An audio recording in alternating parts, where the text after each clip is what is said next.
Então, boa noite, Tiago. Olha, começar com uma menção aí de gratidão ao Tiago, por dois motivos. Primeiro, pelo livro.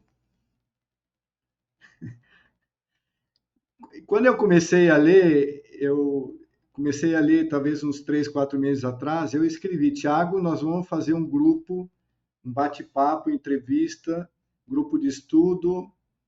Ele disse: que ótimo. E depois vamos te convidar. E essa disponibilidade também sempre é marcante e é conhecida, né, Tiago? Então, gratidão pelo livro e gratidão por estar aqui conosco. Que agradeço o convite, Paulo. Sempre é muito bom revê-lo. Eita. E ver o seu trabalho, né? Também muito sério, muito dedicado. Nos conhecemos há algum tempo já, não é? Desde os primórdios da logoterapia, né? Desde os primórdios. Pelo menos os primórdios da Blay, né? Da Blay, exato. Desde a fundação da Blay, né? Isso. Sim. Mas olha, então, no grupo surgiram algumas dúvidas, né? O livro é muito denso, recomendo a todos, e com certeza surgirão outros grupos também entre os profissionais aqui presentes. E me parece que é uma obra que talvez assim não tenha um paralelo entre outras obras, mesmo fora do Brasil. Não sei se teria na Itália, ou na Áustria, eu acredito que não. Não sei se você tem conhecimento, Tiago. O Eugênio Fisotti, ele escreve, né, sobre psicologia da religião. Bem, E tem um livro muito importante, um livro muito interessante, né, onde ele apresenta todas as teorias sobre a psicologia da religião, e um dos capítulos ele dedica a Viktor Frankl. Sim. Mas aí ele aborda nesse campo aí? Ele aborda outras temáticas também, não é? Vai numa perspectiva muito mais da psicologia da religião, embora também eu tentei abordar também nesse olhar da psicologia da religião, né? Sim. Mas, sim, ele traz a teoria de Frankl, né? Ele fala sobre religião. Isso.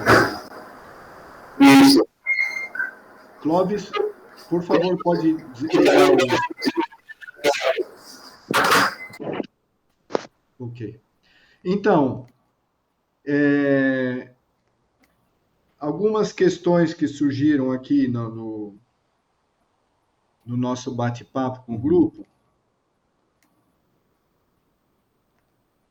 Eu abri de novo aqui o...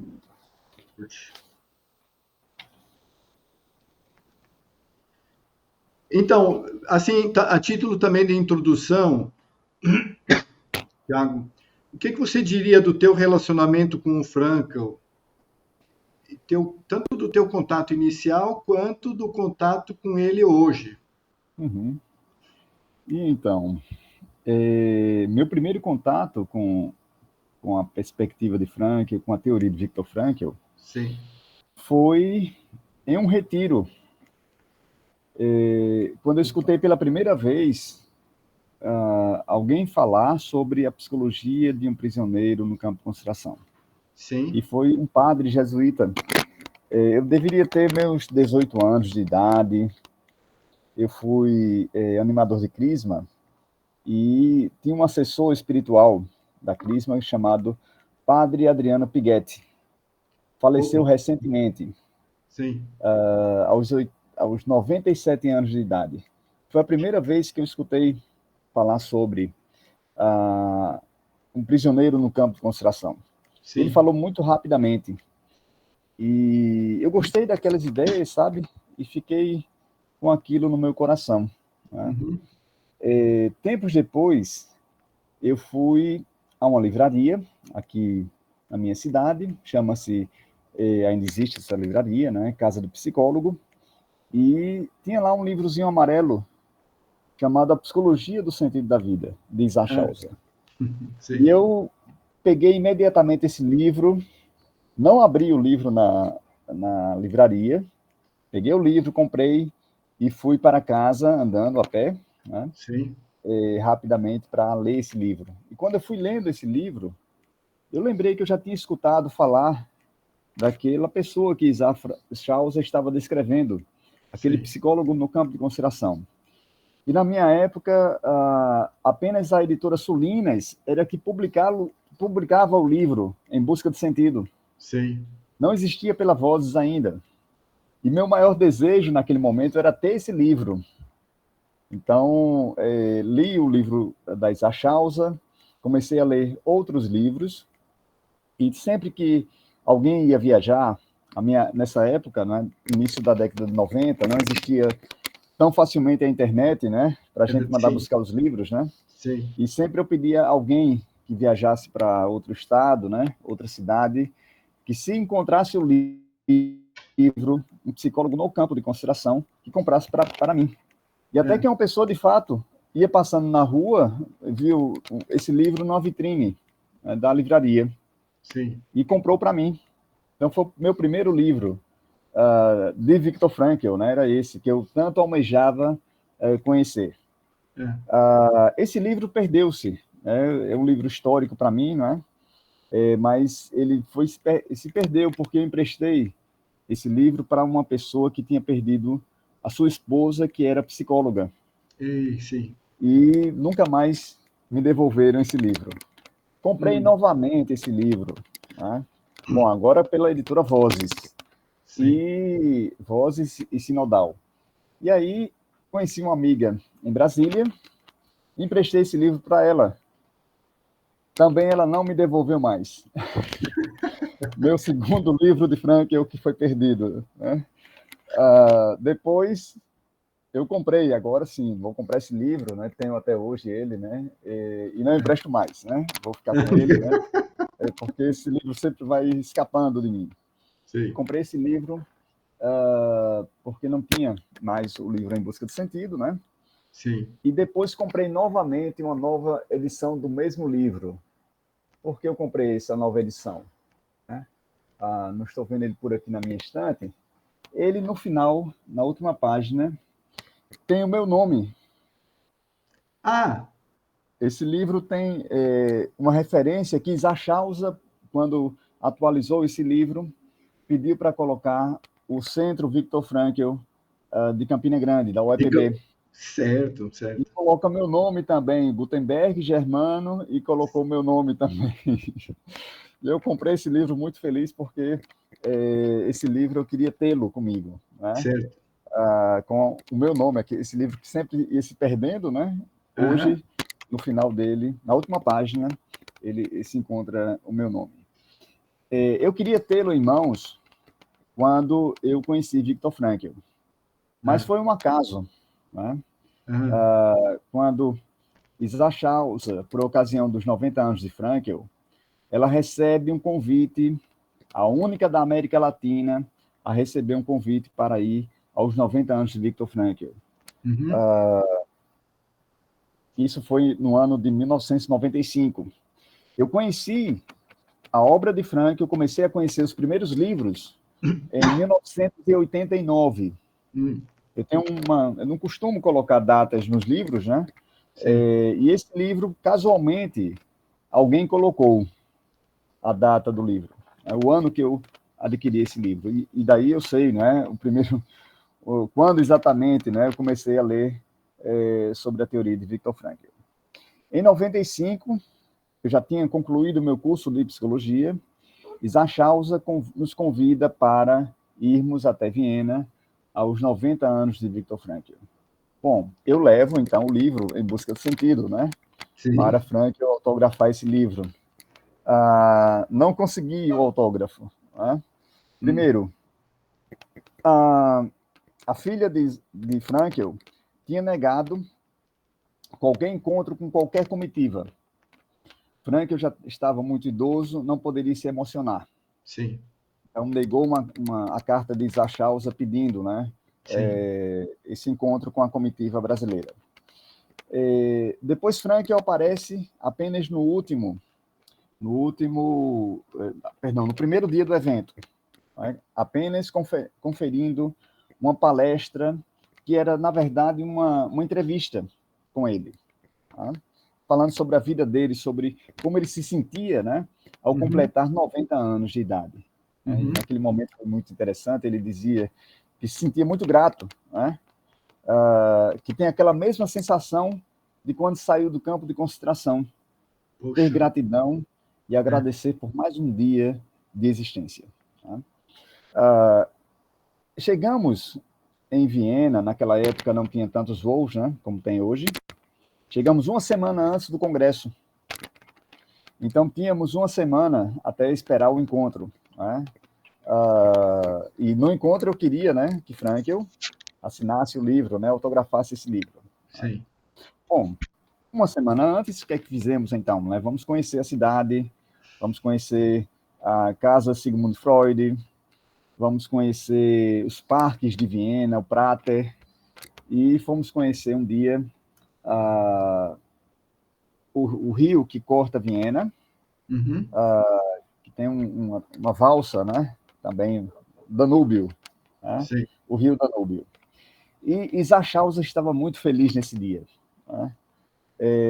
Ela estava dançando com os braços, porque o barco, ao navegar no rio, tocava a canção da valsa Danúbio Azul. E o barco também dançava com a valsa, exatamente no mesmo ritmo da valsa. Ele balançava, dançando, e Zachausen então começa a dançar com os braços. Terminou o nosso passeio e ela sugere, vamos pegar um táxi e tocar lá na casa de Viktor Frankl para conhecer a entrada do apartamento de Frankl, do prédio de Frankl. Tá? E fomos então, né? Fomos de táxi, naquela época não tinha Uber, né? Nem tínhamos celular para fotografar, né? A gente levava uma máquina fotográfica, né? Sim. E ali ocorreu o primeiro encontro, o grande encontro, né? Que eu tive, o único encontro com o Viktor Frankl. Não podíamos entrar, né? Não era permitido, não tínhamos nenhum convite. O que ocorreu então? Quando então estávamos na frente do prédio, uma pessoa abre a porta do prédio de Frankl e sai. E eu seguro a porta e olho para os meus colegas.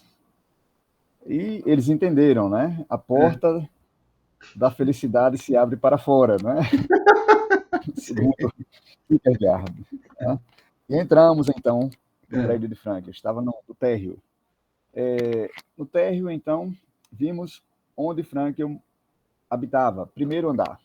Sim. O que me chama a atenção naquele momento, Frankl se denominava como professor Frankl. Sim. Tá? Alguns eram doutores, né? Um prédio, moradores, né? Colocava doutor Fisol. Né? Sim. E Frankl, com 2 doutorados, apenas colocava professor Frankl. E vimos que era o primeiro andar, e subimos até o primeiro andar. Né? Bom, ali era o local mais próximo que poderíamos chegar de Viktor Frankl. Então começamos a bater fotos da entrada, da porta do apartamento de Viktor Frankl. Então temos várias fotos, né, nesse momento. Até que, você sabe que os brasileiros falam baixo, né? Nordestino muito menos, né? E a senhora Eleonore Catarini, abre a janela do corredor, que dava para o corredor, do apartamento para o corredor. Barulho, né? Foi ver o que estava acontecendo. E ela parece espantada para a gente, né? Olhando, afinal, quem são essas pessoas que estão na minha porta, não é? Porque isso significa confusão, porque lá não é comum isso aí. Claro, não é? A gente teria que Absolutamente telefonar. incomum. Então tem algum baderno, etc. Avisar antecipadamente, né, para um europeu, chegar na casa de um europeu sem avisar, não é? Isso não tem cabimento, né? Chegar em grupo. E estávamos professor Gutenberg, Vasco e Zachausen. Quando ela olha para Zachausen, abre um sorriso. E com esse sorriso, então, claro, Zachausen era conhecida, né? Trouxe Frankl, né, para a Porto Alegre, né, para um encontro de 1984, na PUC do Rio Grande do Sul, e ali surgiu uma grande amizade de Frankl e Isaac Chauzer, né? E ela abre a porta, então, para todos nós. Ela pede para a gente sentar no sofá, na sala de espera, né? Sala de estar, melhor dizendo, e diz: eu vou chamar Viktor Frankl. O que é que significa isso para um jovem de 25 anos que estava lendo, né, conhecendo a obra de Frankl ainda, engatinhando no pensamento de Viktor Frankl, tá? Então, isso foi um momento de grande emoção para mim. Eu comecei a gelar, né? Meu coração começou a disparar, não é? E 10 minutos depois, chega Viktor Frankl de paletó e gravata, né? Eu tenho uma foto, deixa eu ver se eu consigo pegar, né, e apresentar para vocês. Essa foto daqui. Né? Sim. Fui eu que tirei essa foto, né? E a esposa de Frankl está com o busto de Freud nas mãos. Frankl guardava essa referência de Freud e considerava Freud o seu grande incentivador. E coloca, quando eu peço para tirar a foto do casal, ele pega o busto de Freud e coloca entre ele e a esposa, e depois dá a esposa essa foto. E ele, então, se veste, né? Se arruma todo, ele estava em casa, né? Chega de paletó e gravata para se encontrar com Isaac Chauzer. Tá? E eu registrei esse grande encontro entre esses dois amigos, dois humanistas que eu admirei tanto, né, enquanto estiveram aqui em vida, né? Então, esse foi um momento para mim que foi, assim, uma graça, né? Não por merecimento. Ainda era um estudante, não tinha nenhum conhecimento. E ali eu estava acompanhando Isaac Chauzer. Tá? Ali eu estava apenas acompanhando e tirando e registrando aquele grande encontro. E quando eu peço para tirar fotos, a esposa de Frankl diz, né, que Frankl tinha já problemas na retina, ele estava quase cego, né, e não poderia tirar fotos com flash, porque tinha um flash que poderia fazer danificar a visão dele. E eu disse para ela que eu retiraria o flash e ela permite, então, tirar fotos. Né? E eu tirei fotos, assim, do que eu pude ver, do que eu pude registrar naquele momento. E foi um pouco tempo, claro, obviamente, né? A gente não queria passar muito tempo ali incomodando, né, o casal, né? Foi um tempo, tão pouco tempo, mas para mim durou e dura ainda hoje uma eternidade. Esse foi, posso dizer, meu segundo encontro com Frankl, né? O primeiro foi por meio dos livros, né? O segundo, um encontro pessoal, né? Estar com ele, a presença dele é impressionante, né? Irradia, né, algo diferente.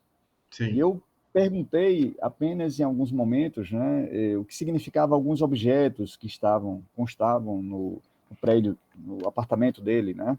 Alguns objetos religiosos, né, inclusive, muitas referências ao catolicismo, né, posto que a sua esposa, né, a segunda esposa era católica, e essa sala que era a biblioteca dele, onde ele colocava todos os livros, né? Vocês podem ver aqui uma parte dos livros, né?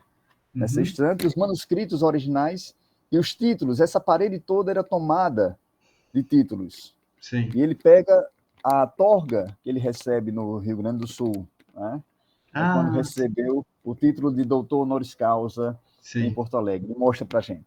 Depois pegou o livro Em Busca do Sentido, o livro em português, para mostrar para a gente. Tinha várias línguas esse livro.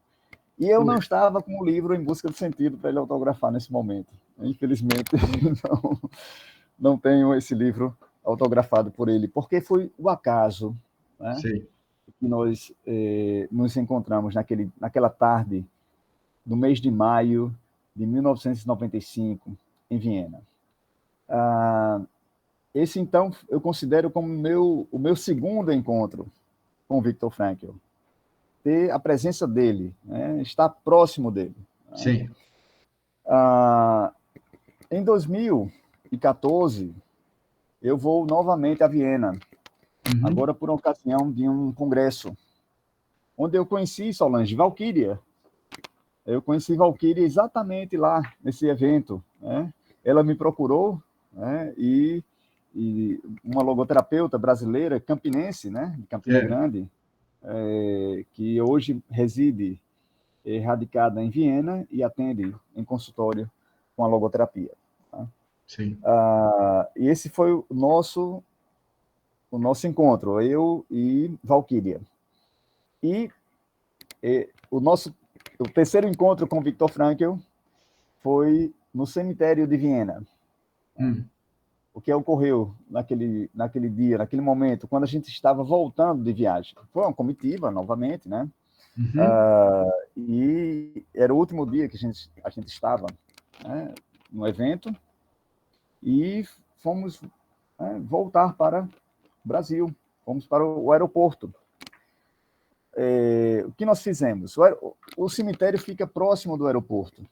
Não tão próximo, mas, enfim, era mais lógico a gente despachar as bagagens, ir para o cemitério, né, e depois voltar para o aeroporto para pegar o voo para o Brasil. Tá? Nesse momento, despachamos as malas, fomos ao aeroporto, conseguimos despachar as malas, né, e pegamos um táxi. E o táxi, nós pedimos para ir para o cemitério. Né? Bom, imagine para um taxista, né? Alguém sair do aeroporto e dizer, eu quero ir para o cemitério. Ele não acreditou, ele achava que a gente tinha dito que a gente queria ir para o centro da cidade de Viena. Né? Porque o cemitério em Viena tinha outro termo, que ele não era um indiano, e entendeu que a gente queria, então, ir para o centro de Viena. E eu achava, né, que ele estava indo para o centro. E eu dizia, não é, a Pablo, que estava com a gente, Pablo, ele está indo para o centro de Viena, não está indo para o cemitério. Pablo dizia, teimando comigo, não, ele está indo para o cemitério. Eu pedi, afinal, para ir para o cemitério. Não está indo. Né? O Pablo Aquino? Pablo Aquino, sim. Sim. E eu disse para ele novamente, né? Pergunta ao taxista para onde ele está indo. E o taxista disse, eu estou indo para o centro da cidade. Aí ele disse, não, queremos ir para o cemitério. E o cemitério de Viena é imenso. Né?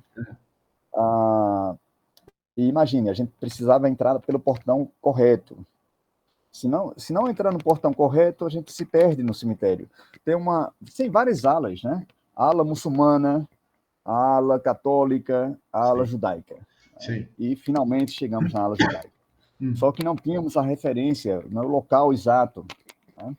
E tínhamos hora para voltar também. Né? E fomos procurar no cemitério judaico onde estava o túmulo de Viktor Frankl. Né? E foi uma experiência assim, muito, posso dizer, uma experiência mística, não é? Porque eu achava que não íamos encontrar.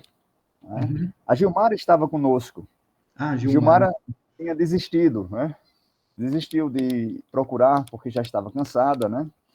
E fomos eu e Pablo caminhando, né? E aí eu tive uma sensação, né, de ir para a esquerda, caminhar para a esquerda. E fui, né? Só que eu não costumo dizer isso, né, para todo mundo, né? Sim. Naquele momento, eu pedi a Viktor Frankl, né, que me mostrasse onde ele estava enterrado, né? Sim. E naquele momento eu senti algo, né, me direcionando para a esquerda. Eu fui caminhando até chegar no túmulo de Viktor Frankl. Né? E ali foi outro momento de grande emoção, né, onde eu pude agradecer a Viktor Frankl por tudo que ele me proporcionou. E também eu tinha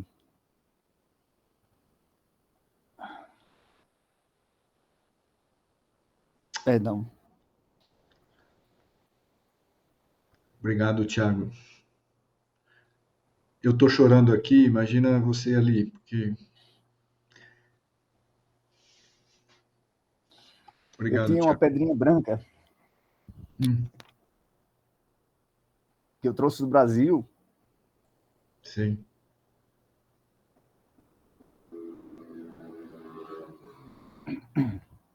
Que eu queria deixar no túmulo dele. Hum. Eu deixei no túmulo uma pedrinha branca que eu trouxe praticamente aqui do meu prédio, né? Eu fui saindo, a saída para Viena, para o aeroporto daqui, eu peguei essa pedra e disse, eu vou deixar essa pedra no túmulo de Viktor Frankl. Eu deixei a pedra, né? E agradeci em homenagem a todos os brasileiros que amam a obra de Viktor Frankl. Então não foi só para mim. Né? Não só foi um momento de gratidão pessoal, foi um momento de gratidão também coletiva, digamos assim, né? De todos aqueles que amam a obra e a vida de Frankl. E foi esse o terceiro encontro com o Viktor Frankl. Né? Bom, e é isso, né? Eu sou muito grato, né? Por essas experiências, né? Sim. E, sobretudo, pelas pessoas que eu conheci dentro da própria logoterapia, né? E em outras, se eu fosse para outra abordagem, se eu tivesse seguido outro caminho, eu nunca teria me cruzado com tanta gente boa, né? Tanta gente que trabalha para transformar esse mundo para melhor. Né? Então, essa é a minha gratidão que eu tenho e a forma de retribuir aquilo que eu recebi, né, foi escrevendo. Né? O desejo de escrever e divulgar também o pensamento de Viktor Frankl. Então, não sei se eu respondi, né? Você falou hoje, né? Meu relacionamento com Frankl hoje é um relacionamento de divulgação, de divulgar o seu pensamento, né? Sim. E já fiz algumas pesquisas, ainda faço, né? Pesquisas mais empíricas, né?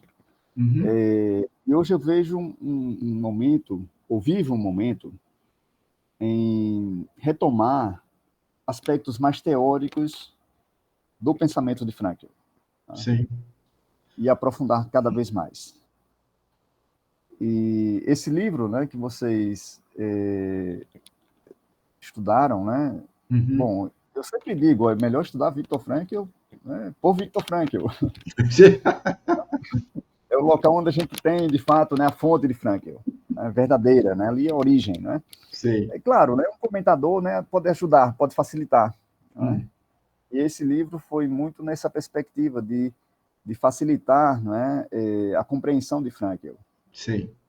Que outras pessoas possam conhecer, assim como eu casualmente conheci a obra de Frankl pelo livro de Zachauser. Sim. Né? E esse livro, especialmente, eu mandei para Zachauser. Todos os livros que eu publicava, eu enviava para ela. Né? E o último encontro que eu estive com Zachauser, juntamente com Paulo Greif, ela já estava muito debilitada, mas ainda tinha alguns momentos de consciência. Né? E quando eu a encontrei no seu apartamento, ela abre um sorriso para mim. E a primeira pergunta que ela faz, escreveu mais um livro? Estava sorrindo para mim. Ali eu percebi, de fato, o quanto ela me amava. Posso dizer dessa forma. Porque foi uma relação muito, muito interessante. Inicialmente, uma relação com Isaac Chausa de discípulo, né, e mestre, e depois uma relação muito pessoal, muito íntima, né, ao ponto dela me chamar de filho espiritual. Né? E sempre ela se realizava, ficava muito contente, né, porque eu praticamente não conhecia nada, pouca coisa de logoterapia. Minha primeira professora foi a Isa Chausa, quando ela veio ministrar cursos aqui, né? E nos conhecemos, né? Casualmente até, né? Por esse livro que eu comprei numa livraria. E foi uma relação de mãe espiritual e filho espiritual também. Né? Então, ela foi, digamos, minha grande incentivadora. sem nenhuma dúvida. Ela que abriu as portas para mim da logoterapia. E abriu pela confiança dela em mim.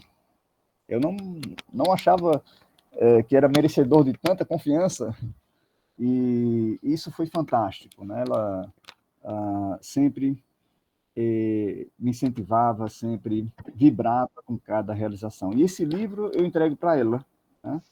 Esse livro eu entreguei para ela quando ela recebe. Ela dizia, faltava alguém que precisava escrever um livro sobre a visão de Frankl, sobre religião, né? E eu dei esse nome, A Presença Não Ignorada de Deus, né? Porque eu li o livro, né? A Presença Ignorada de Deus, né? Sim. Bom, e via o quanto Frankl, né, abordava a perspectiva religiosa a partir do ser humano, né? Uhum. Isso, para mim, sobretudo, uma visão da psicologia da religião. Frankl sabe muito bem separar a sua crença pessoal da sua teoria. Sim. Então, isso é impressionante. Assim também como Isaac Chausa fazia isso. Hoje eu estava conversando com uma estagiária aqui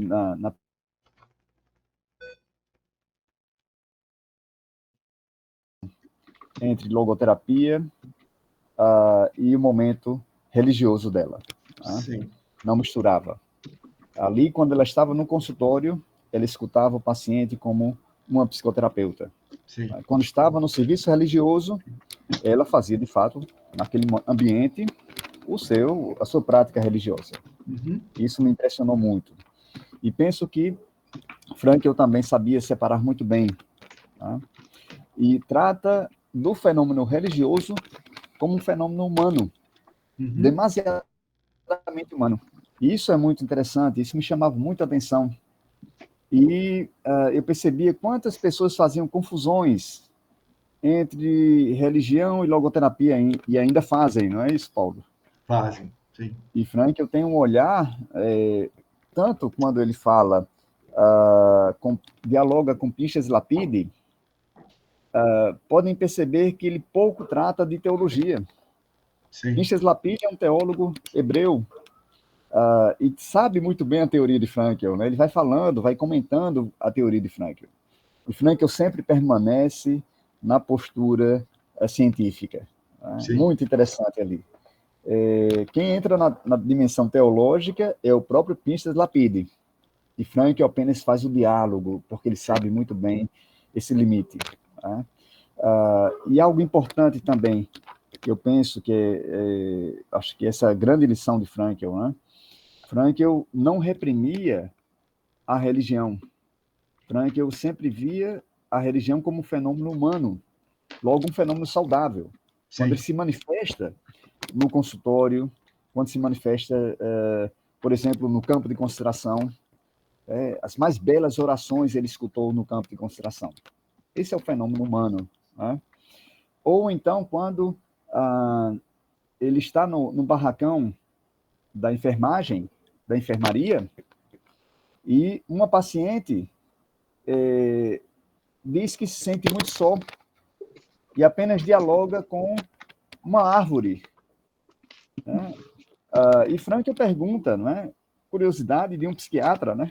O que a árvore responde para ela? E naquele momento ele fica surpreso, né, com a resposta da paciente no campo de concentração. De fato, existia a árvore, e ela dizia, a árvore diz, eu sou a vida eterna. E isso me impressiona, porque Frankl não faz um diagnóstico reducionista, poderia ter dito ali uma esquizofrenia, né? Fechava um diagnóstico, não. Né? Ele se cala diante de um fenômeno humano e demasiadamente humano. Né? E eu sempre ficava me perguntando, afinal, o que passava na cabeça de Frankl nesse momento, né? Quando essa mulher dizia isso para ele.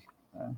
E fui encontrando respostas a partir do livro A Presença Ignorada de Deus. Né? Frankl, quando ele fala da consciência, né, sobretudo, a consciência que é transcendente, que escuta a voz do transcendente. Né? Ali ele adentra na dimensão religiosa como uma dimensão humana. E se é humano, não podemos reprimir. Ao contrário do que fez Freud compreendia a religião como uma neurose obsessiva da humanidade. Logo, se é uma neurose, precisa ser curado. Frankl deixava, ao contrário, a porta da religiosidade aberta, porque só quem pode passar pela soleira dessa porta é o ser humano que decide, né? É o ser que decide. Então ele deixa a porta aberta, ele não fecha como Freud fechou, né, no ato de repressão, né, da religião. Nem tampouco Frankl empurra ninguém por essa porta. O ser humano decide passar ou não pela soleira da porta da religião ou da religiosidade. Sim. Isso me impressiona muito, essa postura de abertura de Frankl perante os fenômenos que emergem no contexto clínico, sobretudo. E Frankl vai relatando casos clínicos onde a religiosidade emerge. E o que fazer com essa demanda? Sim. Frankl nos dá um caminho para o manejo adequado da religiosidade, utilizá-la como efeito terapêutico. Uhum. Como um fenômeno humano, é um fenômeno saudável. Precisamos, então, ajudar o paciente a perceber esses recursos saudáveis da sua própria religiosidade. Tá?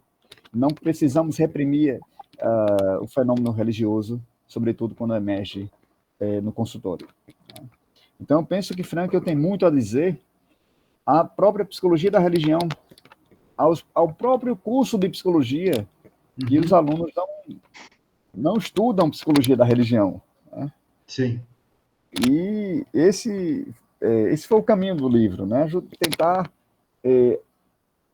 pelo menos um primeiro ensaio. Eu considero esse livro um ensaio, né? Em tentar captar o que Frankl falou sobre religião. Porque ele fala, de fato, no livro A Presença Ignorada de Deus.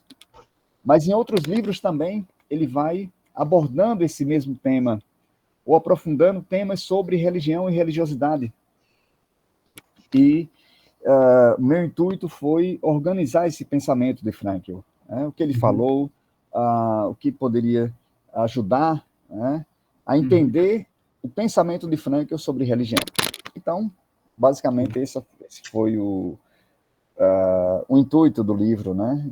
O que eu pensei, né? Claro que foi um primeiro momento, um primeiro ensaio. Sim. Né? Certo. Que maravilha, Tiago, eu estou, assim, de queixo caído, eu quero...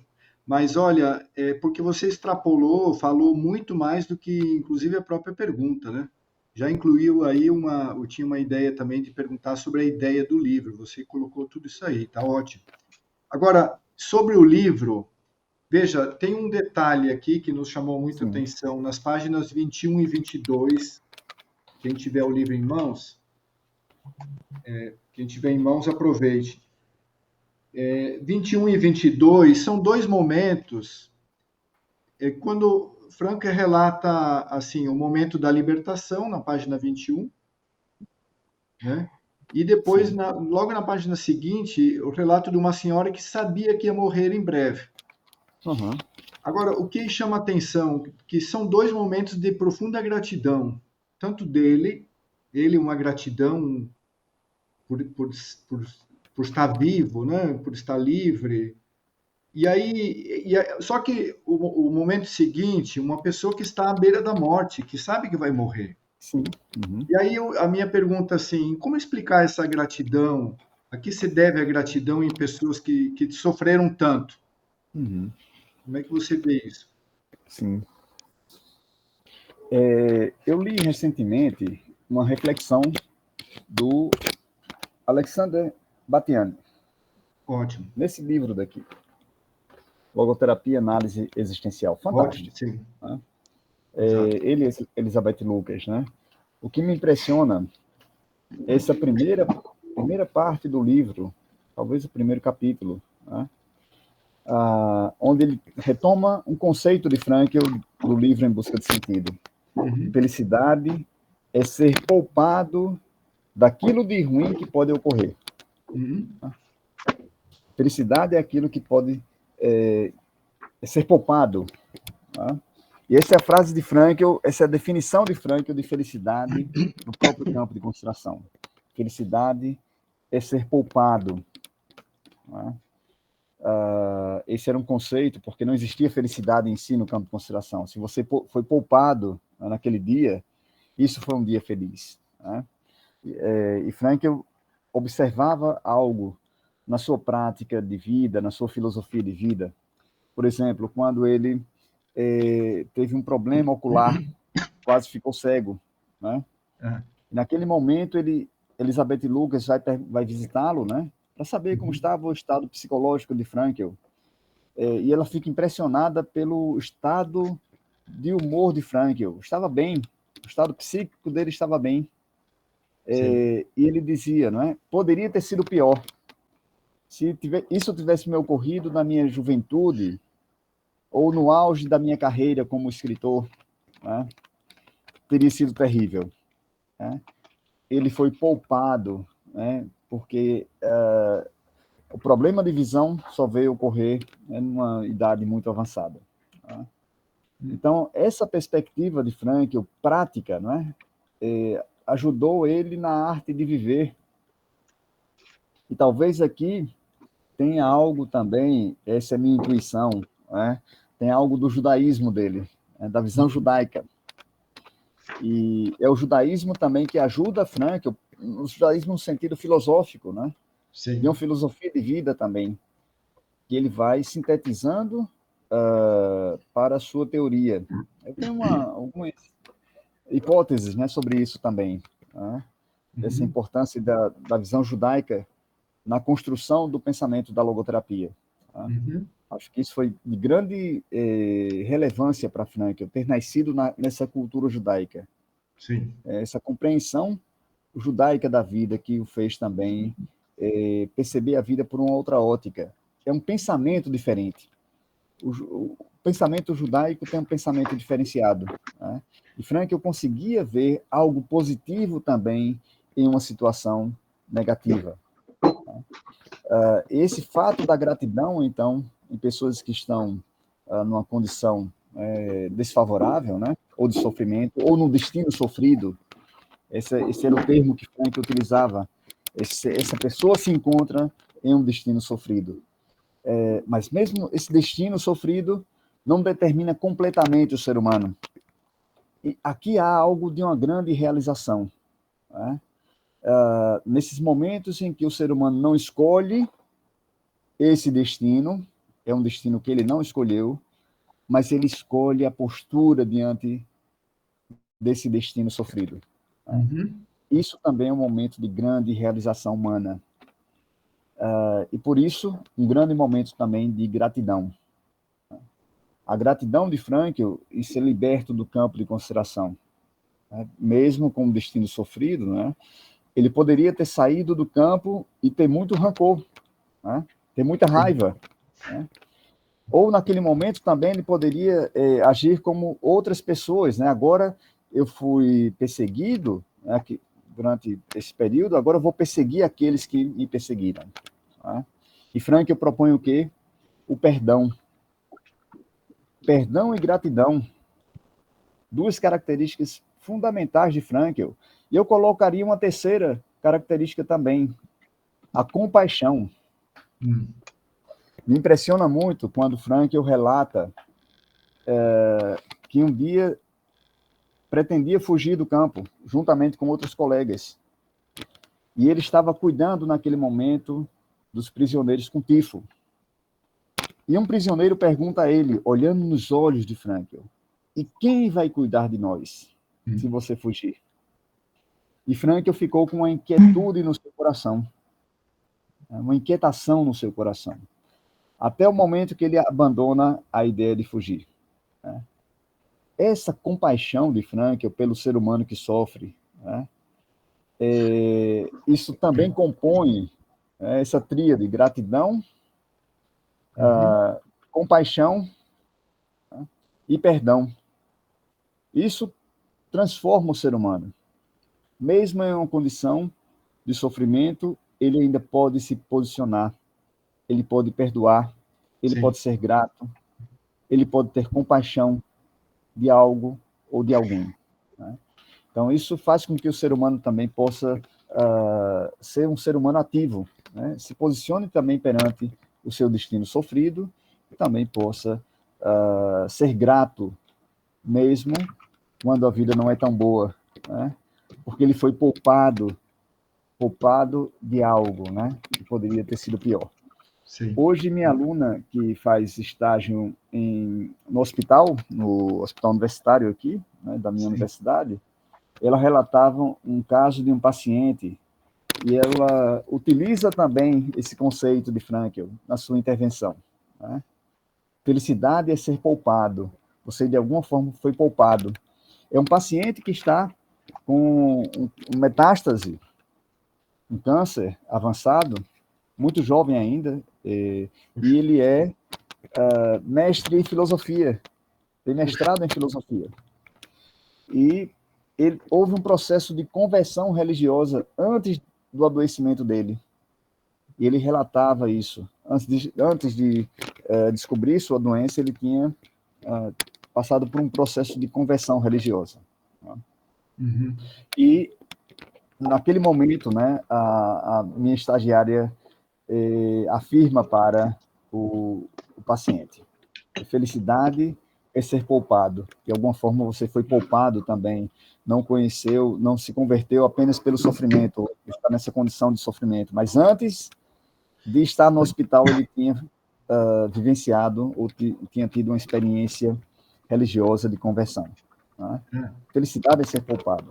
Então, mesmo na condição de um destino sofrido, né, o ser humano é muito mais do que o seu destino. Isso é o que nos ensina Viktor Frankl. E por isso que o ser humano pode ser grato também, pode ter gratidão, pode perdoar e pode ter compaixão também. São essas três características que eu vejo claramente em Viktor Frankl, essas três virtudes, né, em Viktor Frankl. Maravilha. Eu costumo interagir muito com o pessoal, eu faço perguntas e deixo no ar, né? Mas em função do tempo, Tiago, eu vou ser mais objetivo aqui. 27 de abril, vou deixar a primeira pergunta aqui para os colegas. 27 de abril quer dizer alguma coisa para vocês?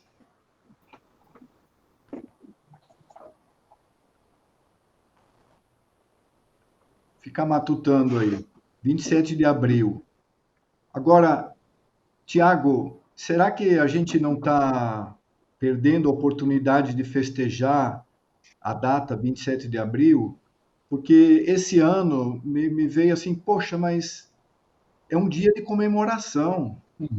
Isso. É um dia de comemorar, 27 de abril. É um dia assim que nós estamos aqui reunidos porque no 27 de abril o Frankl foi liberto. Sim. Com vida.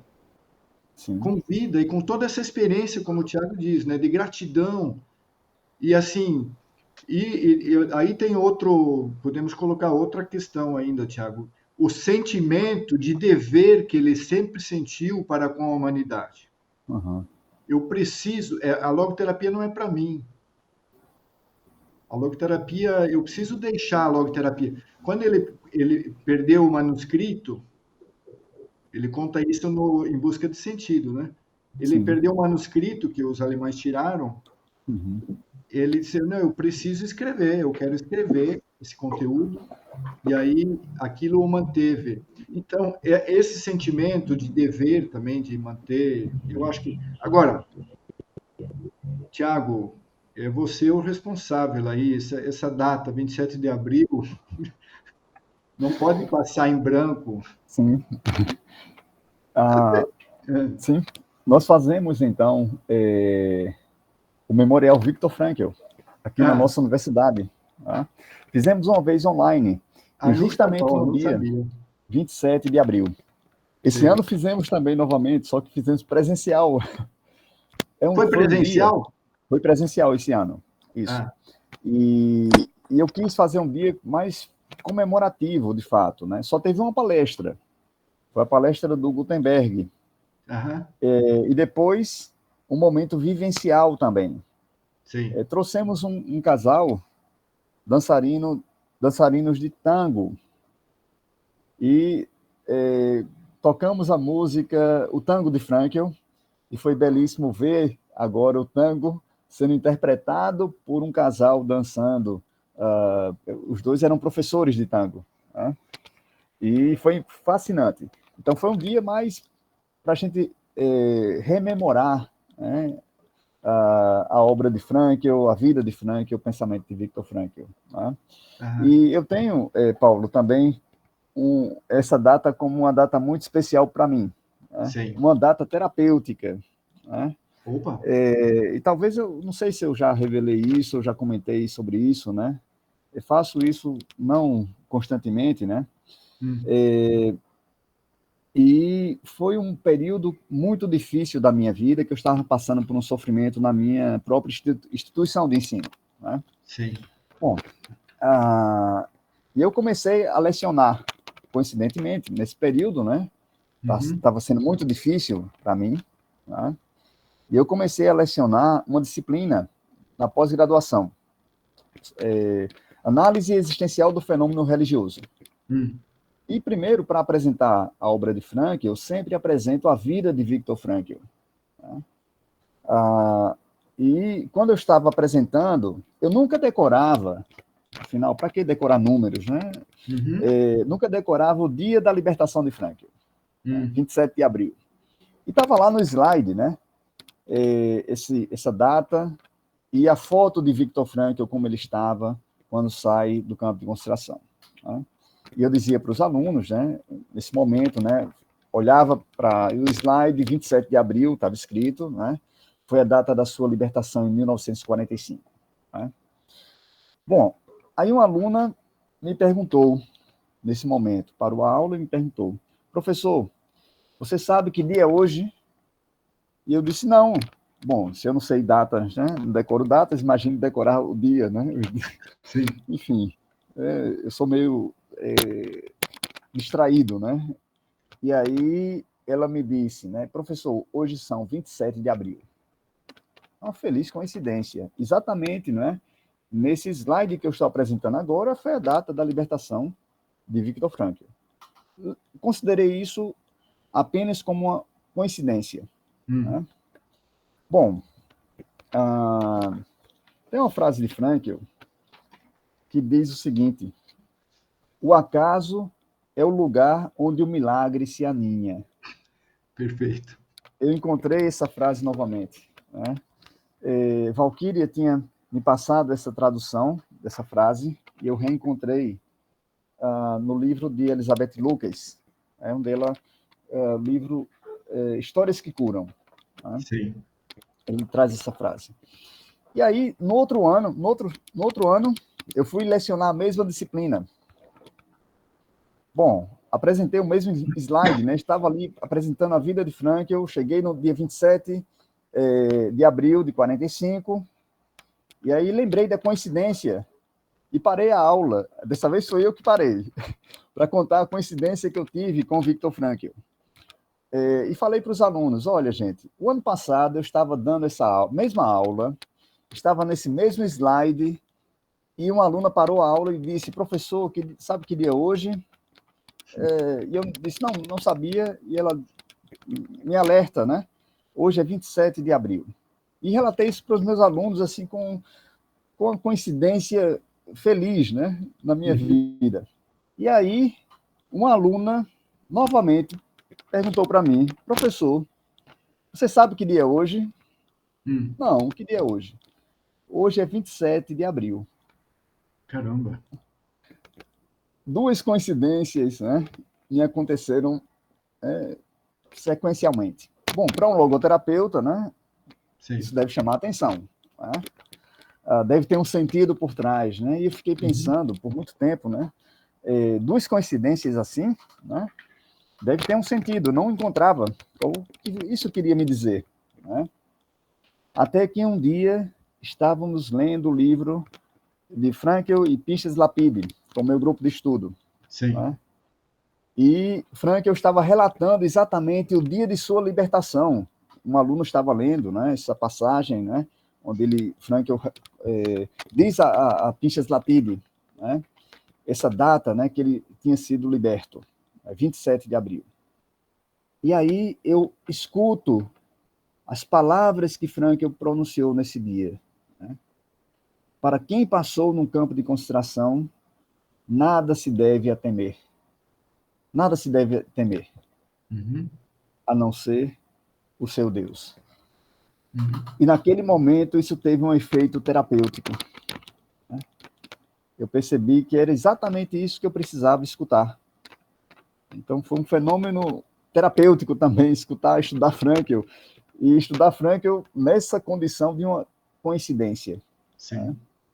E ali foi um alívio para mim. Né? Psicologicamente, eu me senti aliviado em escutar essas palavras.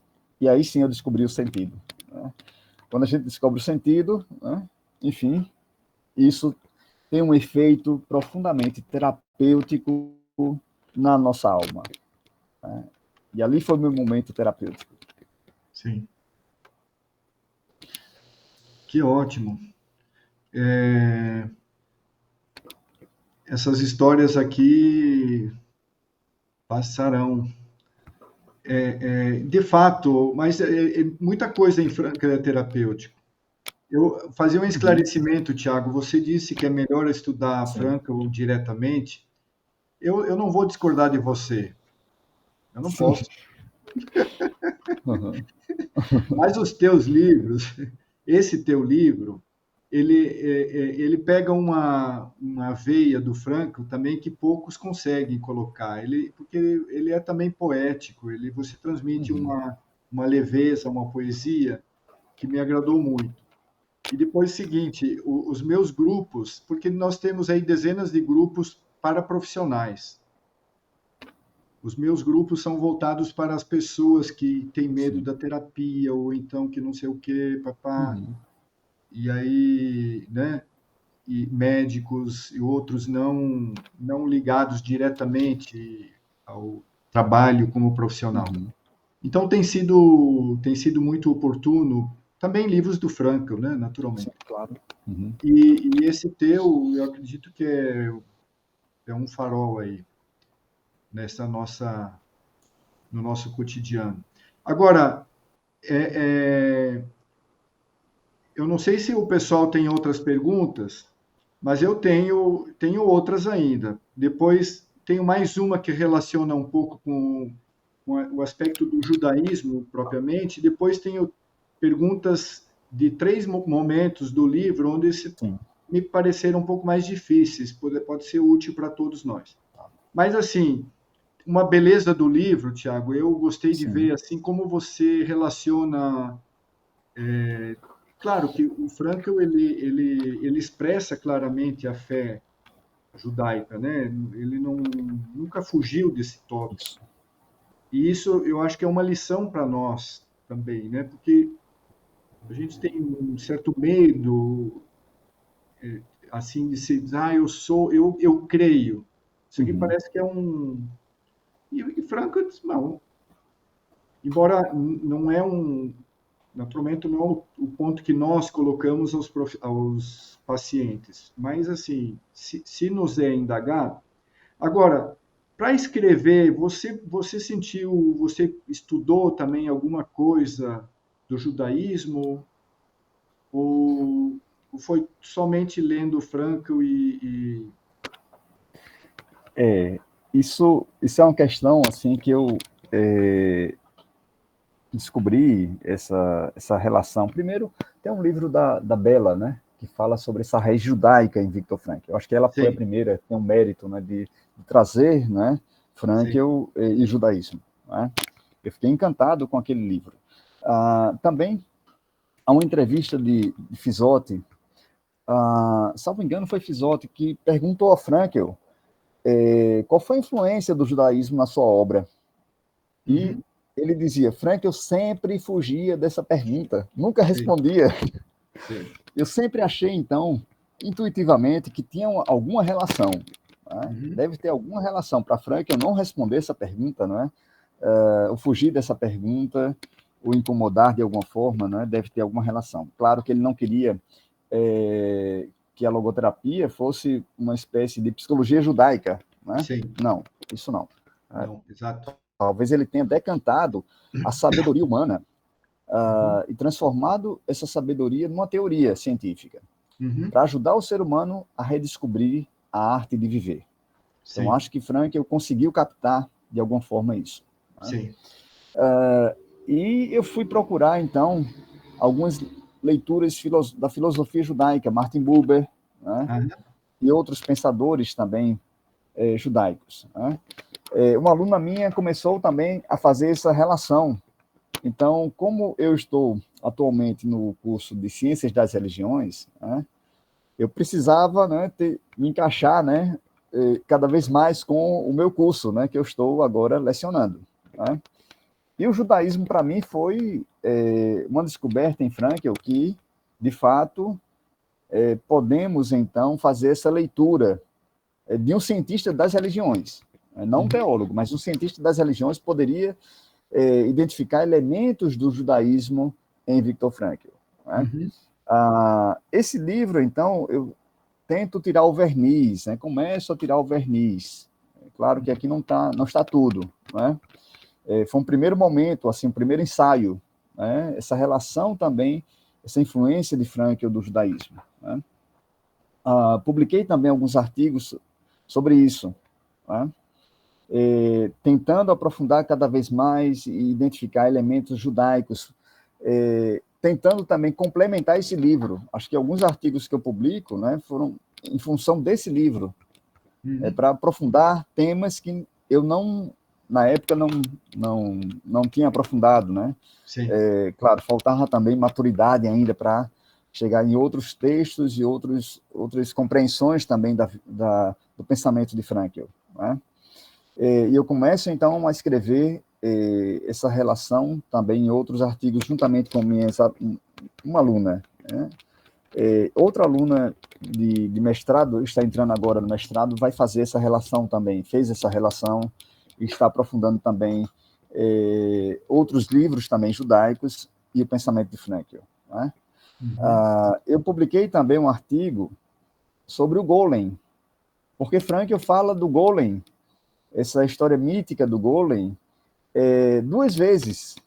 Ele cita na sua biografia, né, logo na primeira página, a história do Golem, que o rabino Loewy, que era descendente, era da 12ª geração da sua família, ele estava relacionado com a lenda do Golem. E depois no livro A Vontade de Sentido, da Paulus, ele também fala do Golem no último capítulo. Tem uma referência ao Golem. Na minha compreensão, aquilo que Frankl diz, tudo tem um sentido. Né? Às vezes é um sentido que não está explícito. Sim. O que é que eu fiz? Aí eu fui estudar o Golem, a história do Golem. E comprei o livro que Frankl cita. Deixa eu ver se está por aqui, né, na minha estante. O livro que Frankl cita quando ele faz sua autobiografia. Eu encontrei esse livro, né, e fui ler o que é que esse livro, né, que citava um livro sobre o Golem, que citava um poema do seu tio, né, que morreu no campo de concentração. Né. E eu fui ver esse livro, encontrei o poema do tio de Viktor Frankl, né? Encontrei a história do Golem novamente, né? Sendo contado por um escritor famoso de Viena. Né? E me encantou essa história, né? O que Frankl quis dizer com isso? Né? E eu fui fazer um artigo para sintetizar esse pensamento de Frankl sobre o Golem, esse boneco de pedra, né? Que tem a função de servir a comunidade judaica em momentos de crises, né? Porque a comunidade judaica, como era uma comunidade minoritária, né? Foi muito perseguida, sobretudo na Idade Medieval. Né? E o Golem tinha a função de servir. E tem um mito muito interessante, né?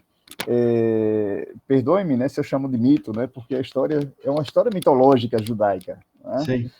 Frankl se inspira também nessa história, para pensar sobre o ser humano.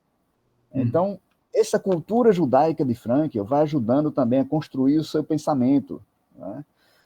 Ele traz essa referência do Golem, né, mas tem um sentido também para a gente, né, compreender.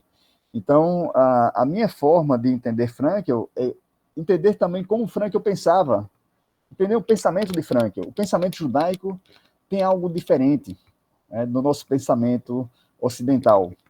Essa forma judaica de ver o mundo, né, que ajudou Frankl, na minha compreensão, em construir sua teoria.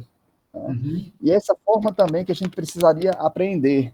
Então, o meu estudo em relação ao judaísmo, né, claro, eu não tenho nenhuma profundidade assim maior sobre o judaísmo, né, gostaria de ter mais, né.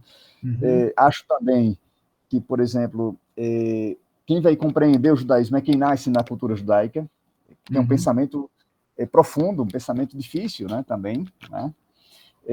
E eu vi uma referência, Frankl faz uma referência, sobretudo na cultura judaica, né, algumas referências que ele faz, né, nas suas obras, né, me impressionam, né. O sentido sempre está à frente do ser. Ele traz, então, a experiência de Moisés ao atravessar o deserto, né? Seguia uma nuvem, né? E ele traz essa história, né, de Moisés para o seu contexto teórico, né? Ou seja, essa cultura judaica dele vai ajudando ele a elaborar o seu pensamento, né? A própria noção de consciência, Gewissen, né? Ele fala também do mito judaico, que Martin Buber retoma também, Martin Buber, essa historinha, né? Que o espírito humano já nasce com todo o conhecimento, há um conhecimento a priori, há um conhecimento do coração, né? E quando o ser humano nasce, ele esquece, né, que sabe. E Frankl retoma essa história para dizer, nessa sabedoria judaica expressava dessa forma, né, esse conhecimento natural, esse conhecimento da nossa consciência, que todo ser humano nasce já com Gewissen, uma bússola interna. Né? E aí eu escutei de um rabino essa história, essa mesma lenda judaica. Por que o ser humano esquece, né, do que sabia, né, ao nascer? E ele diz, o rabino dizia, um anjo, ao nascer, um anjo bate na boca do bebê, né, e ele esquece tudo o que já nasce sabendo. É por isso que esse conhecimento é intuitivo, não é racional. Né? E é por isso que isso tem uma marca no nosso corpo também, porque o anjo bateu na nossa boca, nós temos essa partezinha aqui do nosso lábio, né? Essa fissura aqui. Sim. E para a cultura judaica é porque foi exatamente nessa hora que um anjo bateu na nossa boca. Então é belíssimo, né, a cultura judaica, né, para entender Frankl também. Né? A dimensão corpórea também tem uma função, né? Tem toda uma expressividade também e um significado para Viktor Frankl, porque isso também vem da cultura judaica. Né? Essa unidade, né, o ser humano é unitas multiplex. Né? Embora isso é uma noção parecido com Tomás de Aquino, inclusive o Cláudio Garcia Pintos apontou que esse termo que Frankl utiliza, unitas multiplex, não existe em São Tomás de Aquino. Eu fui procurar também, não encontrei alguma ideia similar, mas a expressão latina, unitas multiplex, não está contido nas obras, né, de Tomás de Aquino. Uma aluna minha perguntou a um amigo teólogo também, né, especialista em São Tomás de Aquino, se essa expressão era dele, né, era de São Tomás. Também esse especialista em São Tomás de Aquino não encontrou. Né? E quem aponta isso primeiro foi Cláudio Garcia Pintos. Né? Essa ideia de unidade, embora a palavra Frankl eu deva ter lido em Rudolf Ahleris, né? Vem também da cultura judaica. Né? quando Cristo ressuscita, não foi uma ressurreição da alma dele, foi a ressurreição do corpo. Porque para o judeu não há corpo sem alma. Tá? O ser humano, afinal, é unidade. Tá? E Frankl, então, dentro dessa cultura, pôde pensar também nessa perspectiva, quem é o ser humano? Afinal, essa pergunta também vem de um salmo. Quem é o ser humano? Sim. É o início de um salmo. Tá? Então, Frankl tem muitas influências dessa cultura judaica, embora ele faz essa decantação, né? Ele tira a essência desse pensamento para devolver ao ser humano em forma de uma escola de psicoterapia. É uma sabedoria humana, né? Onde ele utiliza também para o ser humano moderno se curar e redescobrir a arte de viver. Isso é o mais importante. Né? Nossa, se pudéssemos todos bater palmas aqui, mas assim, porque... Tiago, agora, 3 perguntas aqui do livro. Na página 54, quem estiver com o livro em mãos, 54. 54. Mais para o final, você coloca uma citação do Max Scheler. Sim. Né? Então, sobre o diálogo entre o homem e o transcendente, Scheler diz o seguinte: o homem é a intenção e o gesto da própria transcendência. Ele é o ser que reza e que busca Deus. E não é o homem que reza, ele é a prece da vida para além de si.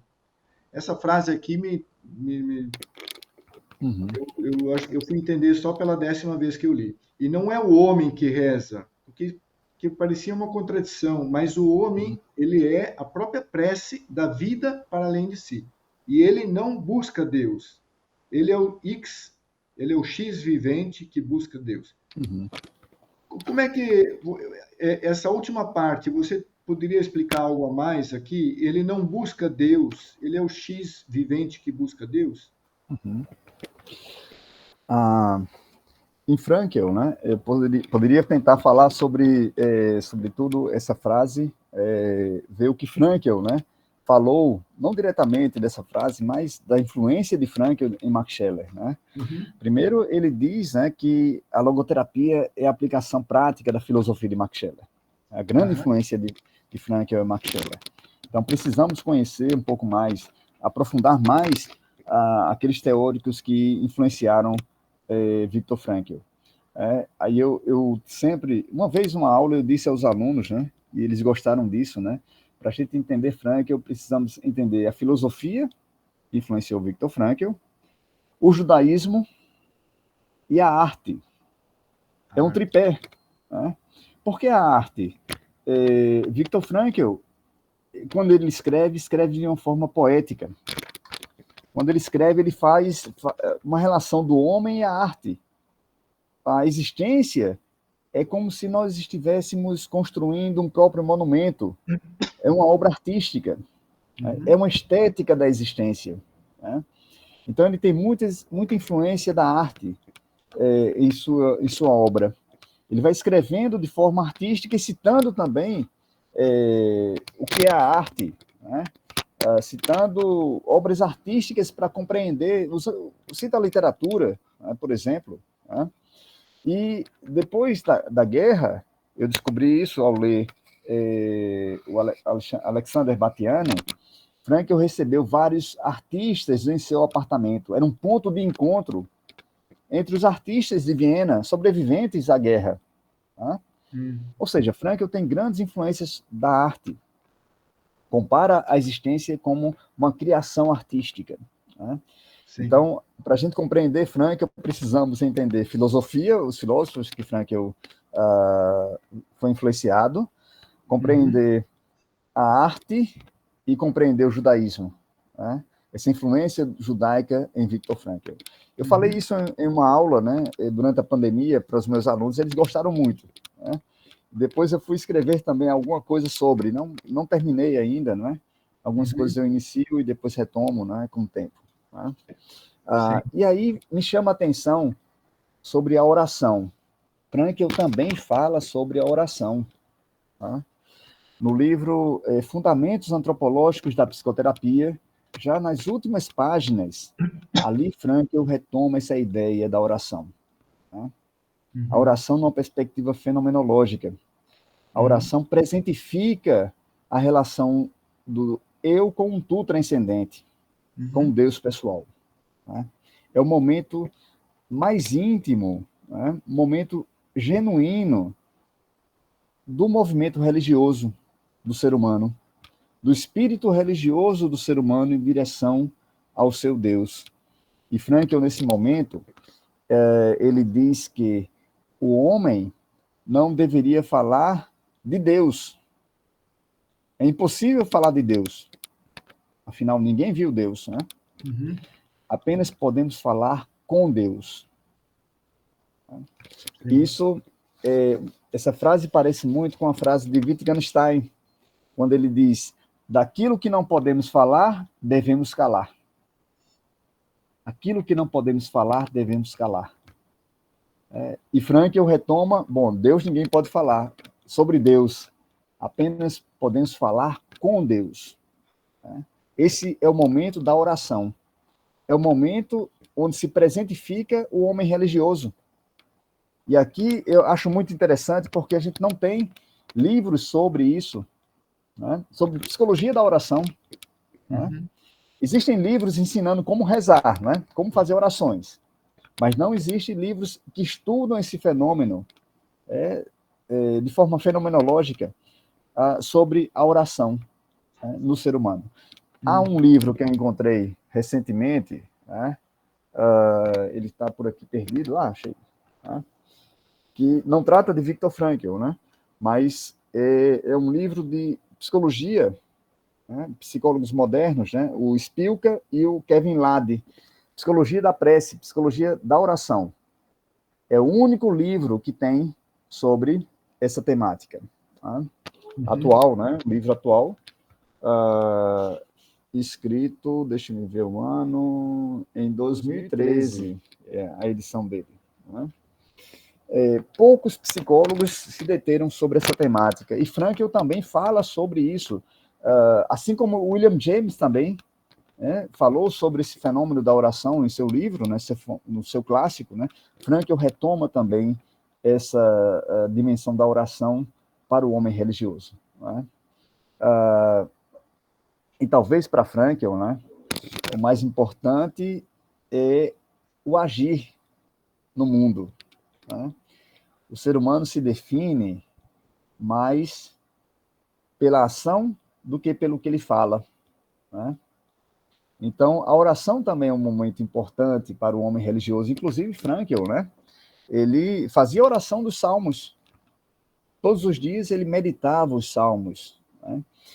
Isaac Chausa dizia que, ao ler o livro Em Busca de Sentido, parecia um salmo. Né? Parecia uma recitação de um salmo. Né? E Frankl também vai rezar o salmo na sua libertação. Ele faz uma oração aos céus. Ali é um momento que ele descreve de muita sensibilidade. Ele sai no campo aberto. O que significa o campo aberto? O homem agora é um ser que decide. Você está no campo aberto, você vai ter que escolher para que lado eu vou. Para que caminho? Qual o caminho que eu vou me direcionar? O campo aberto não tem um caminho, não tem nenhuma direção. Você é um ser que escolhe. É esse momento que o ser humano tem que se rehumanizar. Se rehumanizar a partir do momento que é um ser que decide. Né? Naquele momento, ele relata que se ajoelhou, né? E olhou para os céus e começa a salmodiar. Né? Ele recita um salmo. Então, esse momento é o momento mais profundo, né? Onde o homem religioso se conecta com o seu Deus. Então, ele é um ser que decide, ele se define pelo seu agir no mundo. Isso é o mais importante. Né? Então, podemos tentar interpretar, né, Max Scheler, né, nessa perspectiva, né, ele não busca Deus, ele é o X vivente que busca Deus, né? Porque ele é um ser que decide, né? Isso é o que define a essência do ser humano. Ele vai se decidindo, o homem, sobretudo na perspectiva do homem religioso, né? Ele constitui sua própria obra ao decidir, ao escolher. E na morte, o que ocorre? Ele devolve esse monumento, e Frankl coloca várias possibilidades. Devolver esse monumento para o mundo, ou devolver esse monumento ao seu próprio Deus, né? Quanta responsabilidade também está por trás dessa sabedoria de Frankl, né? O homem se define ao agir, e na morte define-se completamente, nasce o ser, ou seja, coincide essência e existência. Agora ele tem que devolver esse monumento que ele construiu, né, para alguém, para um tu transcendente, se ele for religioso. Se não for religioso, para o mundo. Isso é fantástico em Frankl, né? Ele abarca a dimensão religiosa e a dimensão não religiosa também. Ele faz uma teoria para o homem religioso e para o homem não religioso. Perfeito, perfeito. Completíssimo. Enriquecedor. Tiago, passaria para a página 62. Lucas. Lucas cita aqui que ela um novo tópico assim que ela entende como evolução. E ela diz assim: a centelha da vida, no momento que essa centelha é transmitida para as novas gerações. Depois, a seleção. Agora, se confunde um pouco a seleção natural que já tinha sido entendida antes, né? Sim. Com essa palavrinha aqui, seleção. Como é que foi isso para Elizabeth e Lucas? O que você diz a mais? Bom, eu vou reler um pouco esse tópico, né, depois, né, para saber com quanta clareza está ainda, né? Claro que a gente pode refazer também alguns. O livro, né, está sempre em evolução, né? Elizabeth Lucas traz algo que Frankl também escreveu, né? Como se dá a evolução. Ou seja, Frankl não pode ser enquadrado apenas no sistema de psicoterapia. Claro, ele é um teórico, né, importante, que fundou uma escola de psicoterapia. Né? Sim. Mas ele extrapola, ele vai além, ele é um pensador. É um pensador, um antropólogo. Pensador do século XX. É um filósofo também. Né? Sim. Além de ter fundado um sistema de psicoterapia. Então, em alguns momentos, nem tudo o Frankl está falando no aspecto da psicoterapia. Tá? E ele, em alguns momentos, ele fala também da evolução. Né? E há algo que falta. A evolução não dá ao acaso, né? Como alguns autores defendem. No plano das ciências naturais, parece o acaso. A evolução se dá por saltos. Né? Isso no plano da ciência. Numa perspectiva noológica, que é a perspectiva que Frankl adentra, há algo que pode ser preenchido entre esse hiato. E ali, Frankl dá a liberdade para o sentido. Né? Abre para o sentido. Um supra-sentido, sobretudo. Né? Essa dimensão de Frankl é talvez pouco explorada. E a dimensão mais profunda, e eu considero que se a gente tenta chegar a aprender, né, essa dimensão mais profunda do pensamento de Frankl, a gente consegue compreender cada vez mais a obra dele. Né? Sim. E aí Elizabeth Lucas retoma, então, fazendo esse paralelo com a teoria darwinista, a teoria da evolução, né? Que se baseia em dois pilares, mutação e seleção. A mutação é filha do acaso. A mutação há um material genético que vai mutando, se modificando casualmente, ao acaso. Né? Uhum. E a seleção é que vai manter, transmitir essas modificações causais, né? Sim. Para as novas gerações. Aquilo que vai se manter ou não. Né? Então, basicamente, a ciência evolucionista trabalha com mutação e seleção. Tá? Certo. A seleção se dá pelo que protege mais, oferece mais oportunidades, mantém a existência, aquilo que é mais adequado, né? É bom para a espécie, e vai assim ocorrendo o processo de seleção natural. Né? Bom, o que Elizabeth Lucas coloca mais? Aí, inspirado em Viktor Frankl. Parece que há um critério a mais, que seria o primeiro critério. Pensar no critério de seleção. Um critério primordial da vontade a favor da vida. Esse critério primordial foi esquecido. Né? Afinal, o que deve ser primordial? Né? É aquele sentido que mantém a marcha de toda a evolução. Uhum. Então, essa centelha primordial que foi esquecida. Né? Aquilo que deve ser, que ainda não é. Por isso que Frankl vai falar também desse momento do ser humano. É um ato de criação. Somos convidados a sermos co-criadores também do mundo. Nessa perspectiva, Frankl coloca que retoma a sabedoria judaica também. Né? Afinal, no relato bíblico, no Gênesis, o ser humano, Deus criou o mundo em 6 dias e descansou no 7º dia. E Frankl, como um intérprete, né, nesse momento, né, fazendo uma hermenêutica, né, desse texto, né, ele sugere que, bom, se Deus descansou no 7º dia, agora é a vez de quem construir o mundo? Sim. O mundo está incompleto. E a vez do ser humano agora construir o mundo. Né? Mas qual o critério fundamental dessa construção? Aí é o terceiro pilar. Né? Somos co-criadores do mundo. E precisamos captar o dever ser, aquilo que deve ser realizado. Por isso que, para Frankl, o ser humano caminha do possível, das possibilidades, para a realidade, ou para aqueles valores ou escolhas que foram cristalizados na nossa própria existência. Né?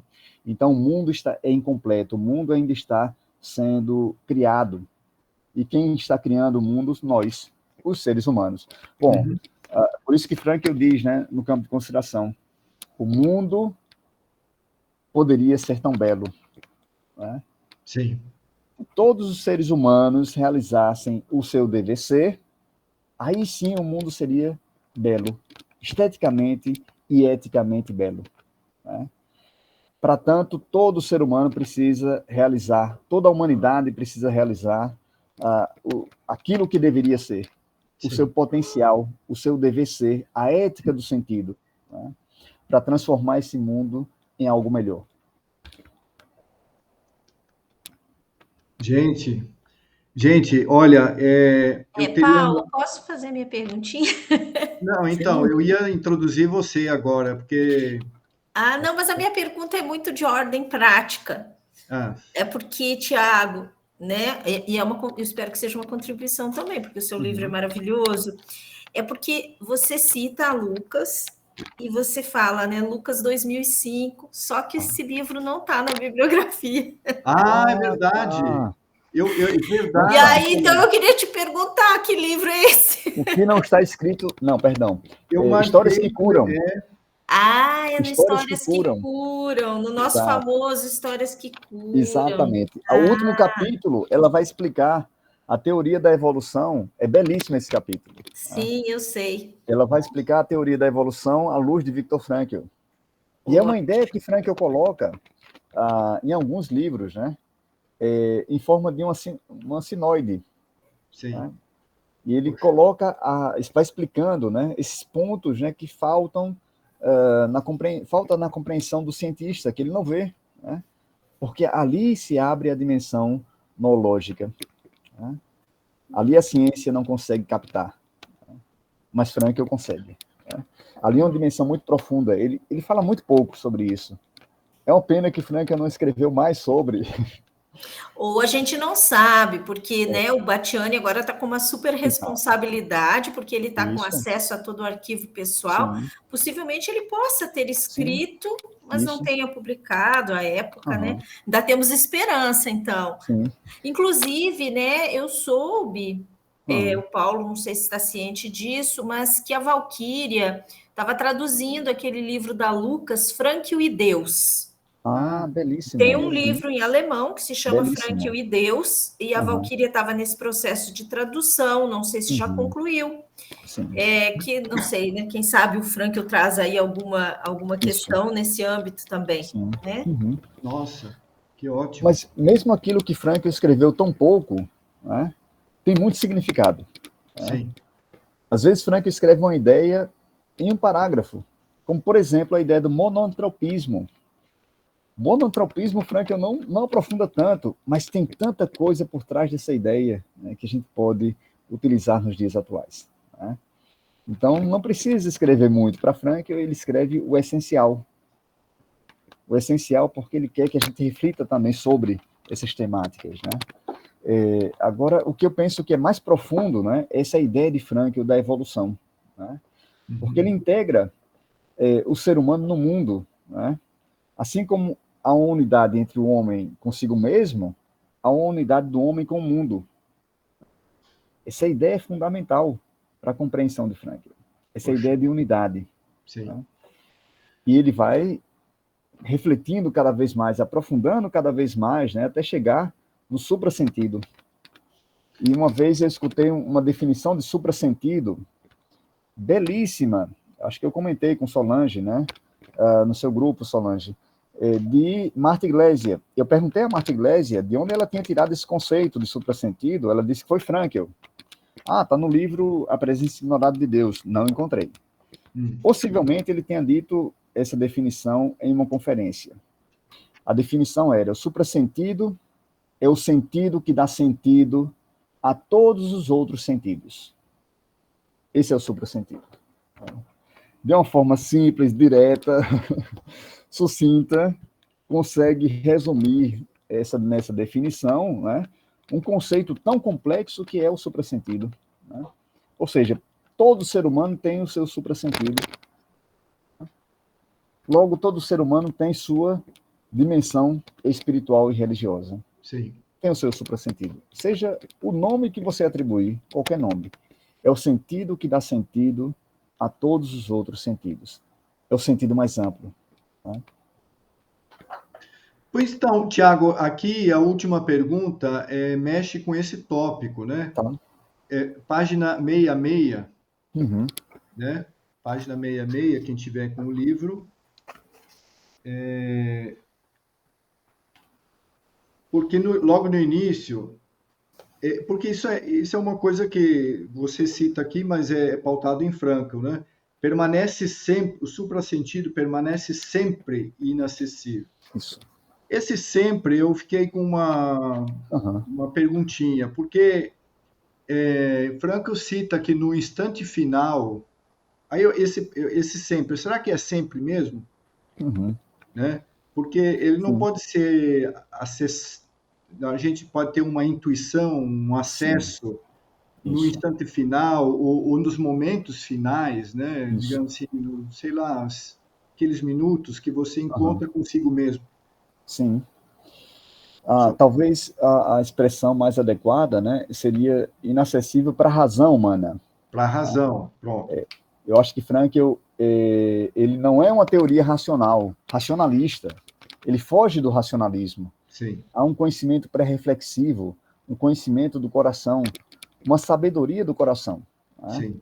Então, Frankl parte dessa sabedoria para chegar ao conhecimento. Né? Se conhece também por meio do conhecimento. A intuição, que é um conhecimento pré-reflexivo, né, pode chegar a apreender valores.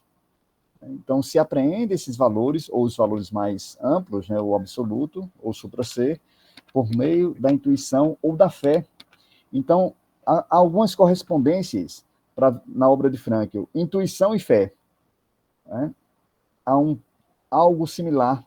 Eu não posso conhecer com a razão, eu posso conhecer com o coração. A fé permite esse acesso ao suprassentido, né? Mas não é um acesso racional. Para o artista também há uma outra expressão, também outra palavra, que é inspiração. Inspiração, intuição e fé. São fenômenos espirituais. Então, a religiosidade, em última instância, seria esse ato espiritual direcionado para Deus, mas não é um ato racional. Então, esse conhecer não é com a razão. Né? Claro que o ser humano tenta sistematizar, tenta escrever sobre Deus, né? Sim. Isso é o saber teológico, né? Mas se escreve muito mais como uma representação de Deus. Né? O que o ser humano pode triscar e achar, né, desse valor que é absoluto, que é mais amplo, que não pode ser conhecido totalmente pela razão. Ele é conhecido pela fé, pela intuição ou pela inspiração. Né? Só pode ser vivenciado. Né? É essa experiência dos místicos. Né? A experiência mística, você vivencia algo, mas não sabe, é muito mais do que a fala, do que a palavra. Né? As palavras tentam captar, né, essa experiência, mas sempre são insuficientes. Né? Não dá para descrever uma experiência mística apenas na fala ou com as palavras. Então, esse saber, não é muito mais um saber da fé. Quando Frankl coloca, né, que pergunta, na verdade, será que não há uma dimensão supra-humana? Então, ele faz uma relação homem, animal e dimensão humana. Né? A dimensão animal não acessa a dimensão humana. Assim também, a dimensão humana não consegue compreender, racionalmente, pelo menos, né, a dimensão supra-humana. E o que o animal faz quando ele está sofrendo, né? Por exemplo, quando leva o animal para o veterinário, né, e recebe uma injeção dolorosa, ele olha para o seu Deus, para o seu dono, sim, com confiança. Né? E Frankl faz essa mesma analogia, né? Sim. O animal não consegue acessar a dimensão humana. Assim como o homem, o ser humano, um sofrimento inevitável, inexplicável também, sim, não consegue acessar a dimensão supra-humana. Né? Aí está, então, essa relação entre o homem, né, a dimensão humana e a dimensão supra-humana. Gente, eu aqui estava pensando assim, como eu explicar? O Tiago nos dá a papinha na boca, assim, né? Paulo, o mel aqui, pega esse mel. Você ia ficar 1 hora com a gente, são quase 10 agora, isso quer dizer que são 2. Isso. E estamos aqui em 17, 18, quer dizer que foi muito saboroso, Tiago. Estava pensando aqui e não estamos cansados, o pessoal está dizendo. Não só não estamos cansados, talvez cansados, mas plenos, edificados, dignificados. Pensando aqui como fazer para mandar uma cesta, um café da manhã para o Tiago. Vamos organizar um presente. Tiago, já é um banquete para a gente, né? Já é suficiente. Isso já é um suficiente, Não, mas a gente sabe que a logoterapia é isso, né? Nos faz nos une de alguma forma e é bom sempre voltar para essa raiz que nos torna uma família. Vamos usar essa palavra aí porque eu gosto muito dessa palavra e o que eu sinto é isso. Né? O Tiago é um dos irmãos, assim como eu vejo aí outros. Né? O pessoal que participa no grupo, a gente se torna um grupo, uma família. Quem estou conhecendo agora, o Arley, o Júlio César, e outros aí, Maria Hermínia, etc. São todos de casa.